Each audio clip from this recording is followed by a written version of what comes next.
Moi, c'est Mathieu et lui, c'est Jacques. Nous sommes frères et chefs cuisiniers français. Passionnés de cuisine depuis notre enfance et globe-trotteurs dans l'âme, nous avons ouvert notre premier restaurant en Espagne. Après une incroyable aventure dans Top Chef, nous avons été choisis comme jury dans un concours international de cuisine en Polynésie française. Aujourd'hui, nous voici de retour, ici, à 15 000 km de la France, pour rencontrer des chefs polynésiens et leurs différents producteurs. Nous les surprendrons en cuisinant ensemble dans les lieux les plus beaux et les plus insolites de Polynésie.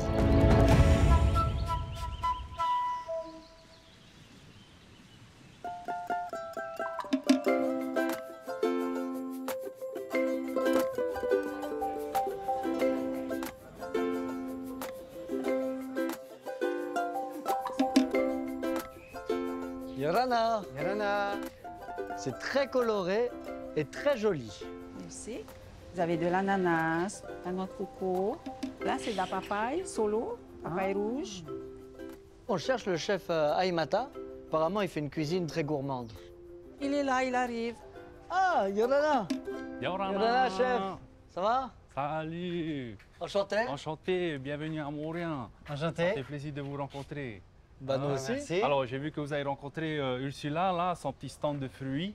Il a fait plein de petits gâteaux, des beignets, des crêpes. La spécialité aussi que Ursula a fait ici à Montréal, elle est très connue pour ça d'ailleurs, les bonbons mangues. C'est des mangues croquantes. On a plus de 80 variétés de mangues quand même ici en Polynésie française. Hein. Et puis en fait, on met une poudre de prune. Hein. Ça fait bonbon. C'est spécial, hein? C'est presque entre une pomme et une carotte, une texture. Et après, cette poudre de prune, le côté sucré, après, il arrive et qui donne ce côté bonbon. T'as vraiment le côté bonbon. Hein. Ouais. Ben, Mata, tu vas nous faire découvrir plein de produits, là. Ah oui, c'est le but. Hein. C'est Reva. On y va. On y va. C'est là. Allez, Oh, On y merci va. beaucoup.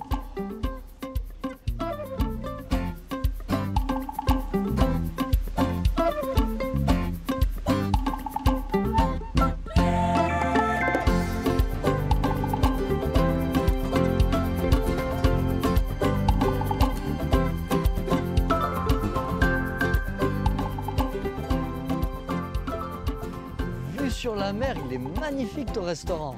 Ah, merci. Mais bon, surprise. C'est pas un restaurant. Vous êtes ouais. chez moi, ici à Montréal.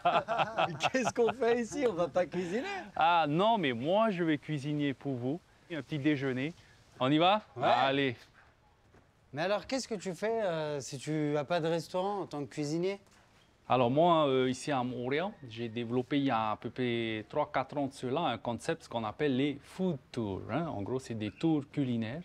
Je me suis dit, ben, pourquoi pas faire découvrir à nos touristes les spécialités locales, où aller manger, les différents snacks, les petits cafés ou les petits stands de fruits. Et c'est vraiment une belle rencontre et j'adore ce partage. Je trouve ça vraiment cool. Et comment est-ce que tu décrirais ta cuisine? Alors pour moi, ma cuisine, c'est vraiment une cuisine, comment on dit, fusion, on va dire, de déjà ma culture et les voyages. C'est inspiré de différents endroits, par exemple l'Inde, les épices, hein, il y a tellement d'épices là-bas, Thaïlande, Bangkok, les États-Unis, bien sûr, le côté américain, et aussi Hawaï.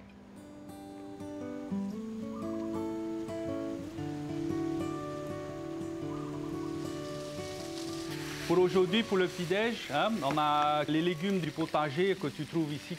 Alors on a du bok choy, courgettes, radis, oignons, avec ici du taro. Hein. Le taro, qu'est-ce que c'est exactement? Alors le taro, c'est un tubercule qui a toujours été dans notre culture, qu'on adore manger, avec du lait de coco, comme ça, comme féculent, avec du poisson ou du cochon et tout ça. Moi, ce que je trouve génial, c'est que ça peut paraître bête et c'est quelque chose qui se perd beaucoup, c'est le brut. C'est-à-dire de prendre les produits du potager, de les cuisiner simplement et de les apprécier. Ça donne très faim, quoi. Voilà, avec un petit filet d'huile d'olive.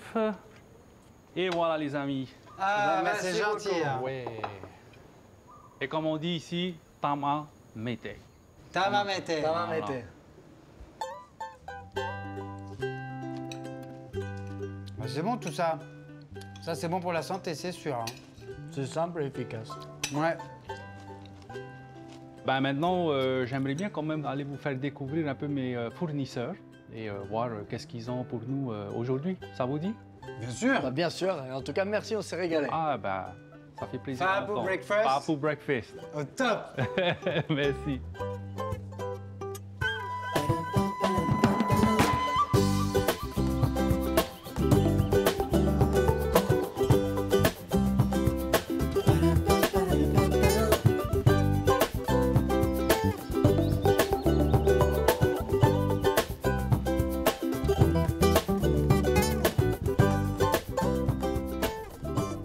D'où vient cette passion pour la cuisine? Alors pour moi, cette passion, c'est vraiment depuis mon enfance. Hein. Mon grand-père, il adorait faire le ahima, hein, le four tahitien dans la terre, là, avec le cochon et tout. Et moi, j'adorais en fait les différents les odorats de la préparation. Chaque coin de la cour, de la maison, tu allais, ben, il y avait un autre odorat. Et après, quand on est en train de cuire et ça sort, c'est, je sais pas, il y avait quelque chose de... Une âme. Ouais, c'est magique, hein, ça m'a fasciné. Parle-nous un peu de ton parcours, justement, de ta carrière en tant que cuisinier. Ça a toujours été une passion, j'ai toujours cuisiné à la maison. Mais c'est quand j'avais 36 ans où finalement j'ai fait le pas. J'ai rencontré un chef de Hawaï, ici en fait à Montréal. Hein. J'ai vraiment aimé son style de cuisine et là il m'a proposé de venir. Et finalement un jour j'ai juste pris un billet d'avion, je suis parti à Hawaï. J'ai débarqué à son restaurant et j'étais là, hey chef, je suis là. Il m'a dit, hey Mata, ça va? J'ai dit oui, oui. Et c'était marrant parce que je connaissais rien du tout côté professionnel. Hein? Et finalement, j'ai cuisiné pour ce chef pendant 4 ans après. Ouais. Et j'ai adoré. La personne que tu veux rendre le plus fière avec cette carrière, cette histoire, ce serait qui? Ben, premièrement, je dois donner à mon chef. Hein. Il a cru en moi. Et le deuxième, c'est mon papa. Ça devait être un peu émouvant. Ouais. Ah, on comprend. Mon papa, il nous a quittés en 2016. Hein. Et vis-à-vis de la cuisine, pour lui, il a toujours vu le côté dur parce qu'il est venu de la restauration aussi. C'est grâce aussi à lui, son éducation qui m'a donné, qui m'a instruit, qui m'a donné ce mental de persévérance surtout. Hein. Je pense que c'est ça qui m'a permis d'aller au bout de mes rêves.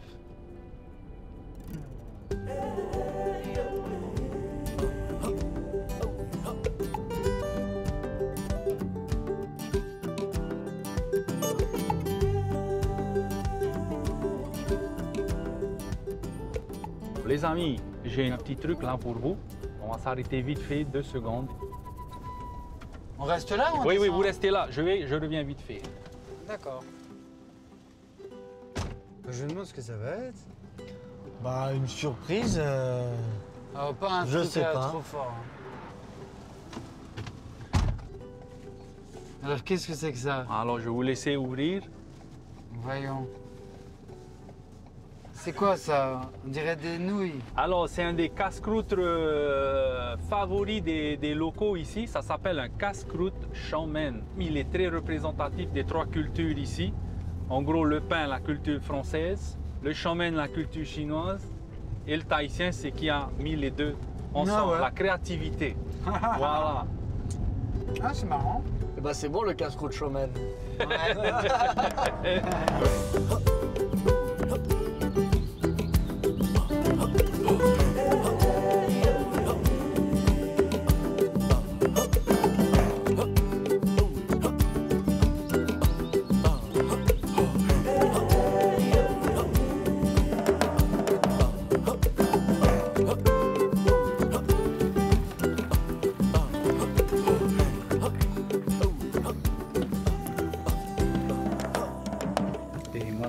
Pepe, one hari tu te. Amak dora matu o fatu mo me atu ro. Jadi me ara matu ya o tu ta matu pe mana matu pere tok tai. Baru matu mo fifi do. Ani tu ara matu ya. Na oe, ya manu ya mai, tang matu. Wa ti tono tro.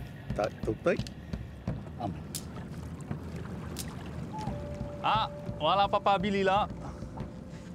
On est arrivé sur les lieux de pêche là, on va aller le rejoindre. Et toi aussi, dans ton enfance, tu pêchais avec lui? Alors pas avec Papa Billy, mais avec mon grand-père qui est le frère de Papa Billy en fait. Ah ouais. Et quand j'étais petit enfant, bah, j'allais souvent pêcher au filet. Ok. Premièrement, on allait là-bas où il y a le coraux noirs là. D'accord. Himota va descendre. Nous deux, on met le filet comme ça. Et Himota, il va tirer un peu le filet, le bout. Hein. Et vous, vous allez par le côté pour chercher le poisson dans le filet. Oui, capitaine. C'est toi le capitaine, on va faire comme tu dis. Yes. Allez, let's go. Donc Emata, nous quand on vend de l'eau, on fait vraiment du bruit? Comme ça? Ok, on tape? Nager en même temps avec les pieds. Ok.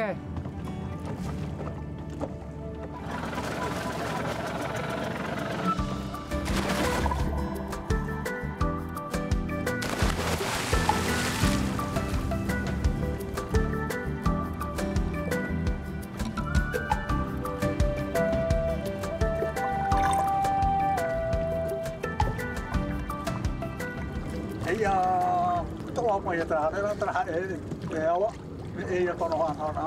Oke. Dia orang ada itu patente di itu. Ok.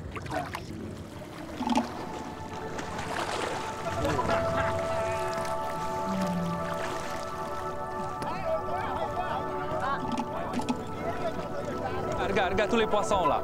T'as vu tous les gros poissons là? Il y a énormément de poissons.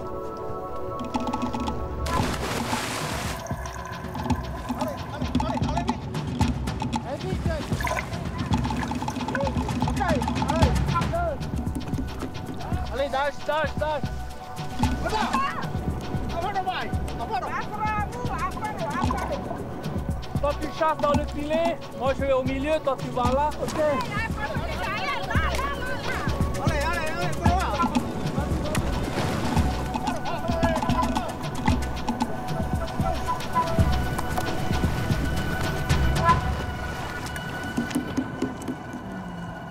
Julien!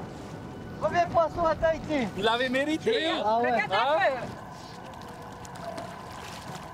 Il y en a plein! Toi, mais là. Oh non, il est énorme! Il est énorme! Il est trop beau! Wow! Là on a fait bonne pêche là. Alors, on en a combien? Une vingtaine? Akan otimiti yo ya. Taime ho hare taime otimiti kita ta ra we. Wa ro ate mo mana ya no ta au ya. Ya wa pira. Tira. Mo mana ai ho ai no te. Et ça fait combien d'années que tu fais de la pêche? Ah. J'ai commencé à 12 ans avec mon père. Ah ouais! Et après, j'ai pensé d'aller pêcher. Il y a un grand filet. Est-ce qu'aujourd'hui on a été des bons pêcheurs ou non? Ah oui, ouh.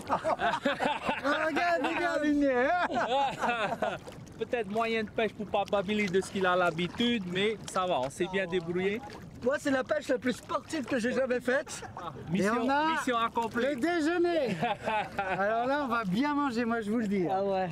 Merci, Merci hein. Papa Billy, hein? Merci, Papa Billy. Merci Papa Billy.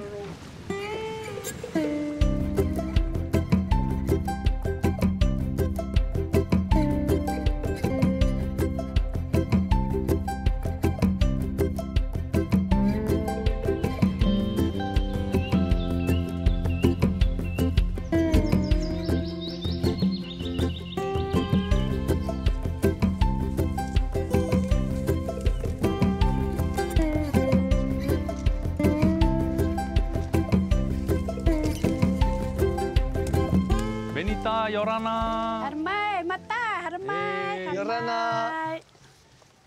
Benita. Jacques et Mathieu, les amis. Salut. Salut. Merci de nous accueillir dans ce merveilleux Fapo. Hein. Ouais. Comme vous voyez, on a le champ de taro. Les feuilles, on peut les manger, c'est ce qu'on appelle les fafas. Dans la langue française, c'est épinard. Et c'est les feuilles qui sont Qu'on mange, comestibles. voilà, avec la tige. Avec la tige, ouais. Avec la tige. Vous touchez la sève, vous allez vous gratter. Ah. Vous avez des démangeaisons. Ouais, C'est ça après. Ah, donc c'est ça que tu manges. C'est Voilà. ça qu'on mange. c'est ça que tu manges. Ça fait combien de temps que tu fais ça? On a toujours fait le farpou depuis les parents. Et André, de son côté, chez lui, en Calédonie, c'est pareil. Deux cultures différentes qui fait que ben, ça crée ça, le fruit de notre amour. Ah, bah, c'est bon. C'est un beau bébé en Ben tout ouais, cas. bon bébé. J'en avais plein des bébés là.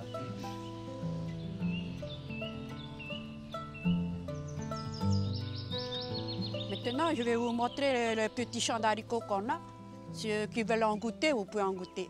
Bah, moi, je veux bien Les plus goûter jeunes sont alors. les meilleurs à goûter. C'est les plus sucrés, les plus jeunes. Les meilleurs, plus tendres. Ouais, Les jeunes, ça, là, ils sont à terme. Là. c'est sucré. Hein. On pourra les cueillir plus tard. C'est croustillant, c'est sucré, c'est juteux. Ouais, C'est bon, hein. ouais, Comme très la bon. carotte. C'est bio aussi, il n'y a rien. Il n'y a pas de pesticides, il n'y a pas d'engrais. Y a Ah, rien. c'est bon. Bah, ça se sent en bouche, hein, c'est bon. Hein. T'as déjà essayé les fleurs d'ailleurs? Ouais. Les fleurs, c'est le meilleur. Hein. T'as baigné? Tiens, Les fleurs, ça a plus de goût de petits pois. est-ce que tous les fruits et légumes, ils poussent tout au long de l'année, ceux que tu fais? Non. Non. On dépend du soleil. Là, en ce moment, le jour est plus lent que la nuit. Tout pousse. Puis vers juin, juillet, le soleil il va changer de direction. La journée sera plus courte. Il y a des produits qu'on ne peut pas planter tout le long de l'année. Ce que je trouve fascinant, c'est qu'on parlait de la pêche et c'était avec la lune. Et là, on parle de la terre et c'est avec le soleil. Ouais.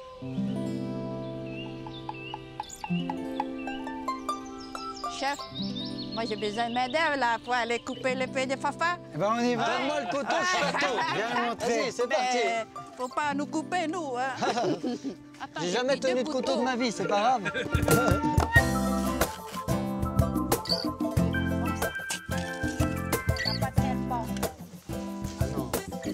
C'est sûr, je les tiens. Vas-y, c'est moi l'assistant.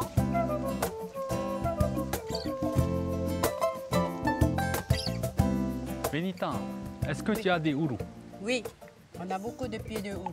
C'est quoi ça, le houlou? C'est le fruit de l'arbre à pain. Ah, C'est ça. donc tu vas utiliser ça. Oui, je pense que je vais mettre ça dans, Je dans vous ma en recette. donnerai Ah, bah c'est Ouais. gentil. Ah, bah c'est gentil. avec les fafas. Ah, voilà. Bah, super. Merci beaucoup. Hein. Écoute le bon 1. Merci. Faites de bons plats, faites de bons repas, de bons plats. Bah, merci. Ouais. Hein. Marou. Hey, merci beaucoup. Madoudou.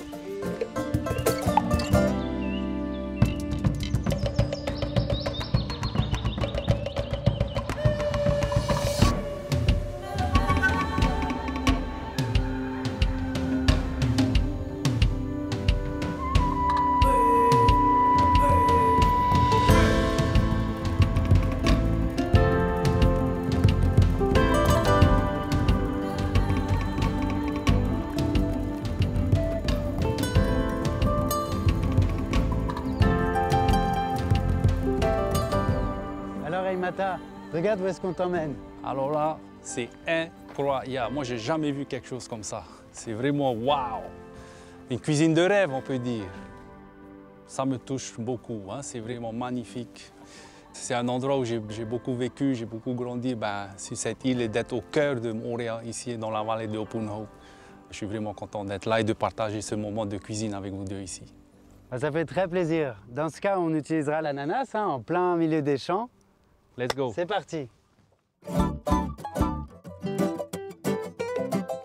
Donc voilà, on va prendre le Oeo, On peut aussi l'appeler bec de canne. bec de canne. Ouais.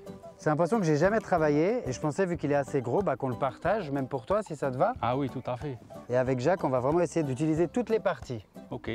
Avec une pièce, on peut faire beaucoup de recettes, ne rien jeter et vraiment, on va le travailler en 4 services. Waouh, 4 différents plats avec un. J'ai hâte de voir. Je vais préparer le bouillon qu'on va faire avec les arêtes de poisson. Je pris de la citronnelle et du basilic tahitien qui sont très aromatiques.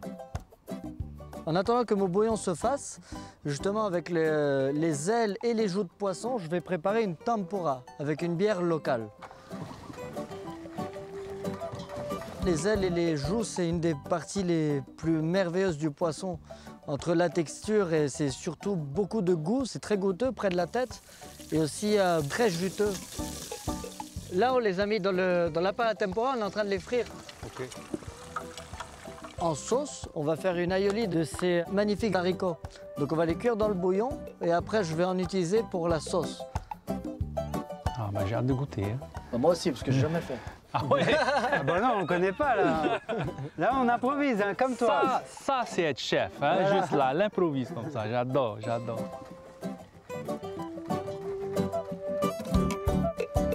Là, je viens de découper un peu les feuilles de fafa, hein, les feuilles de taro là, qu'on a eu avec Benita.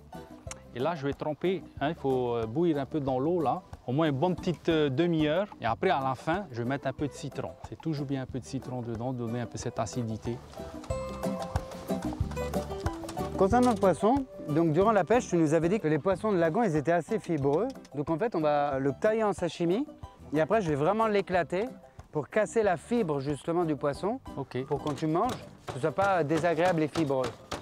Donc ça va être pour notre genre de carpaccio. Donc là, je suis en train de brûler l'ananas. Je vais le déglacer au vinaigre de miel. Et après, on y mettra aussi pas mal de citron caviar. Bon, ben moi, je vais casser le coco là pour faire du lait coco. Waouh! Ça, c'est une râpe à coco. C'est un petit banc, hein, qu'on s'assoit dessus. Et après, on va utiliser, parce que là, il y a des dents dessus. Et c'est ça, en fait, qui va râper l'intérieur, la chair, en fait. Et après, on va le presser.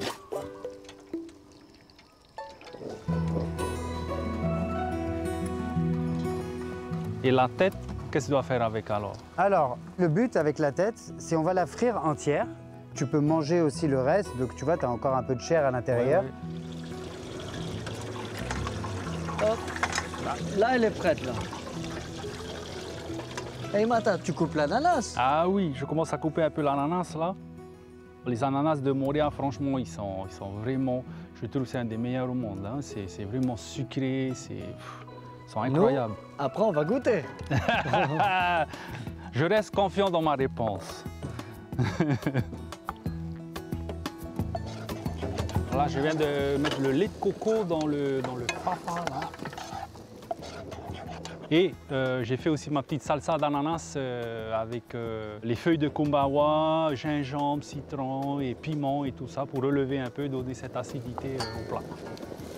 Un petit croustillant de ourou aussi. Donc le poisson, on va le cuire vraiment que côté peau, Ok. à unilatéral. Et donc le fafa, on va vraiment le mettre sur la chair. Comme ça va bien protéger la chair pendant que la peau, elle cuit.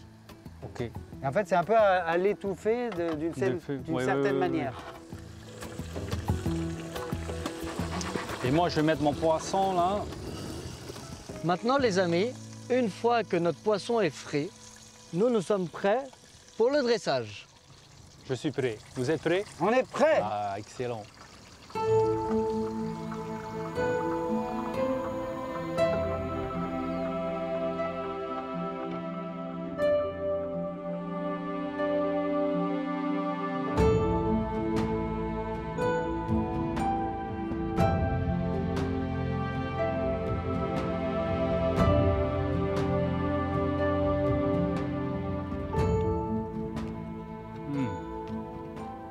Ah oui, le poisson, on a les petits éclats, les petits pépites de Citron caviar. caviar. Là. Wow, mais c'est trop bon ça.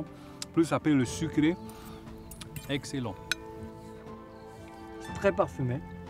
Ce que j'aime bien, c'est à la fin, tu as vraiment le réconfort et le gras qui reste en bouche du coco. Et après, tu as le côté farineux du ourou. Enfin, c'est un très bon plat. Moi, j'aime beaucoup là. Merci. C'est vraiment bon.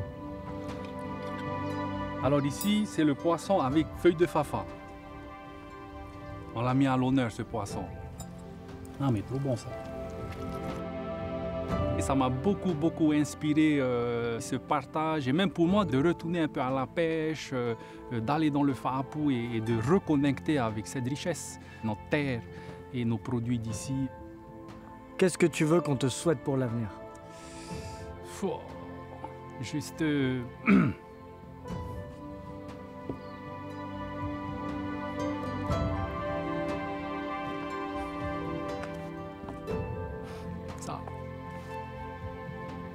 Parfois, t'as pas besoin de mots. Bah merci, hein. Viens, je te fais un câlin, mon pote. Super rencontre. Et c'est sûr qu'on se reverra. Ça, pour nous, tu sais ce que c'est? Une belle histoire, tout simplement. Voilà.